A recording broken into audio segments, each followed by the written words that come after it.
Friends, welcome to Sastika kitchen. இன்னைக்கு நம்ம கிச்சனில் வேர்க்கடலை லட்டு பண்ண போகிறோம். இதுக்கு வந்து நம்ம ஒரு கப்பு வேர்க்கடலை எடுத்துருக்கோம். ஒரு கப்பு வேர்க்கடலை இல்லைன்னா ஒரு அரை கப்பு வந்து எள்ளு எடுத்துக்கலாம். வெள்ளை எள்ளு தான் எடுத்துக்கிறோம். ஒரு அரை கப்பு வெள்ளை எடுத்துக்கிடுவோம். இந்த வேர்க்கடலை வந்து நம்ம தோலோடு எடுத்துக்கிடுவோம். லேசாக வந்து ஒரு கடாயில் வச்சு வறுத்து எடுத்துட்டு இந்த தோலை எடுத்துட்டு வேர்க்கடலையும் எள்ளையும் அப்படியே வறுத்து நம்ம பொடி பண்ணி லட்டாக செய்கிறதா. ரொம்ப வேகமாக பண்ணிடலாம். இந்த வேர்க்கடலை லட்டு வச்சு குழந்தைகளுக்கு வந்து ஸ்கூல் விட்டு வர குழந்தைகளுக்கு ஈவினிங் ஸ்நாக்ஸாகவும் கொடுக்கலாம். சாமிக்கு வந்து நெய்வேத்தியம் பண்ணுறதுக்கு இந்த வேர்க்கடலை லட்டு வச்சு நம்ம பண்ணலாம். இப்போ எப்படி செய்யலாங்கிறத பார்க்கலாம். இப்போ கடாயை சூடு பண்ணியிருக்கிறோம். நம்ம எடுத்து வச்சுருந்த வேர்க்கடலையை வறுத்துக்கணும். லேசாக வறுத்து அந்த தோலை அப்புறம் எடுத்துருவோம். எடுத்ததுக்கப்புறம் அப்படியே லட்டாக செய்கிறதா. கொஞ்சம் லைட்டாக ஒரு 5 நிமிஷம் வறுத்தா போதும்.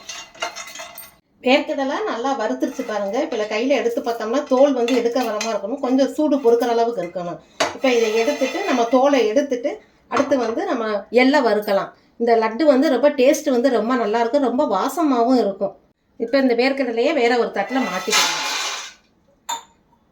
அடுத்து நம்ம எடுத்து வச்சுருந்த எள்ளை வறுக்கலாம். இப்போ எள்ளை சேர்த்து வறுக்கலாம். ஒரு 2 நிமிஷம் வறுத்தாவே போதும். உங்களுக்கு வந்து எள்ளு சேர்க்கிறதுக்கு வந்து விருப்பம் இல்லாதவங்க வந்து நம்ம பொரிக்கடலை பொட்டுக்கடலை அதை கூட நம்ம வறுத்து சேர்த்துக்கலாம். இந்த லட்டுக்கு எள்ளு சேர்க்கும்போது டேஸ்ட் வந்து ரொம்ப நல்லா இருக்கும். கொஞ்சம் நல்லா இந்த படப்படன்னு வெடிக்கும் போது எடுத்துடலாம். எள்ளு பாருங்கள் நல்லா வறுத்துருச்சு, நல்லா சத்தம் கொடுக்குது, படப்படன்னு உங்களுக்கு வெடிக்குது. இப்போ எடுத்துருவோம். எடுத்துட்டு நம்ம அப்படியே மிக்சியில் அரைச்சிட்டு உருண்டைய லட்டாக தயாரிக்கிறது தான். இப்போ வேர்க்கடலை இந்த மாதிரி நம்ம தோல் எடுத்துட்டோம். உங்களுக்கு இதை அப்படியே நம்ம மிக்சி ஜாரில் போட்டு வந்து வேர்க்கடலை மட்டும் நம்ம நுணுக்கிடுவோம். இதுக்கு அடுத்து வந்து நம்ம எள்ளு சேர்த்துக்கலாம். எள்ளு சேர்த்து அரைச்சிட்டு வெள்ளம் வந்து கல் இல்லாத வெள்ளமாக தான் எடுத்துருக்கோம், பாகு வெள்ளம் எடுத்துருக்குறோம். அதையும் சேர்த்து அப்படியே மிக்சியில் அரைக்கணும். பல்ஸ் மோடில் போட்டு இங்கே பாருங்கள் நல்லா நம்ம குறகுறப்பாக அரைச்சி எடுத்துக்கிட்டோம். இப்போ இதிலே நம்ம வறுத்து வச்சுருந்த எள்ளையும் சேர்த்து அப்படியே ஒரு சுற்றிடுவோம். பல்ஸ் மோடில் தான் போட்டு சுற்றணும், ரொம்ப நைஸாக அரைக்கக்கூடாது. அரைச்சதுக்கப்புறம் வெள்ளத்தை சேர்த்து அரைச்சிடுவோம். வேர்க்கடலையும் எள்ளும் சேர்த்து அரைக்கும் போதே இந்த மாதிரி கொஞ்சம் எண்ணெய் கொஞ்சம் பிரிஞ்சு தான் வரும் உங்களுக்கு. இப்போ இதுக்கு அடியில் இதுலேயே வந்து நம்ம எடுத்து வச்சுருந்த வெள்ளத்தையும் சேர்த்துடலாம். பாகு வெள்ளம் தான் சேர்த்துருக்குறோம். இதையும் சேர்த்து அப்படியே மிக்சியில் ஒரு அடி அடிச்சிடலாம். இப்போ கையில் வச்சு கூட நம்ம கை சூடுக்கு வந்து உருட்ட வரும். மிக்சியில் இது போட்டோம்னா நம்ம டக்குன்னு வேகமாக வேலை முடிஞ்சிடும். இப்போ இதுலேயே நம்ம எடுத்து வச்சுருந்த ஏலக்காய் பொடி வந்து ஒரு ஸ்பூன் சேர்த்துக்கிறோம். சேர்த்தா நல்லா வாசனையாக இருக்கும். இதையும் சேர்த்து ஒரு சுற்றிட்டு வந்துடலாம். இந்த மாதிரி நம்ம அரைச்சிட்டு வந்ததை இப்படி ஒரு நல்ல ஒரு அகலமான ஒரு பேசினில் போட்டு எடுத்துக்கிடுவோம். எடுத்துட்டு அப்படியே உங்களுக்கு நெய் தேவைப்பட்டால் நெய் விடுங்க, இல்லை நெய் இல்லாமல் அப்படியே கூட நம்ம லட்டு பிடிக்கிறதுனா நம்ம பிடிச்சிக்கலாம். உங்களுக்கு நம்ம விருப்பத்தை பொறுத்து தான் இருக்குது. கொஞ்சம் நெய் ஒரு ஸ்பூன் நெய் விட்டோம்னா நெய் நல்ல வாசனையாக இருக்கும்.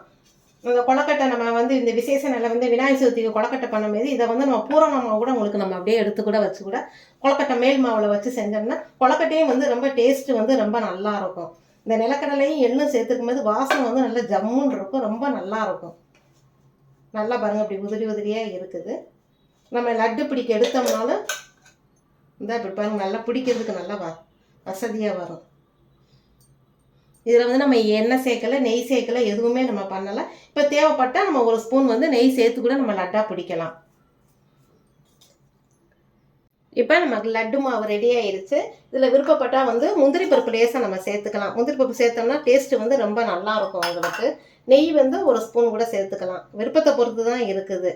அப்படியே நம்ம லட்டாக பிடிக்கிறது தான்.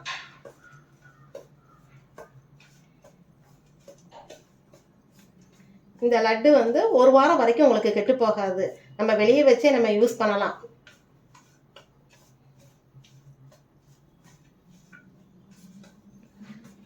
இப்போ பாருங்கள் இந்த மாதிரி பிடிச்சி நம்ம வச்சிடலாம். கையில் நல்லா ஒட்டாமல் வரும்.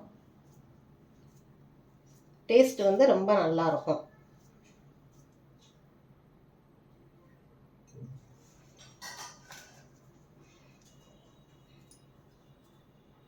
வேர்க்கடலை லட்டு இந்த மாதிரி செஞ்சு பாருங்கள்.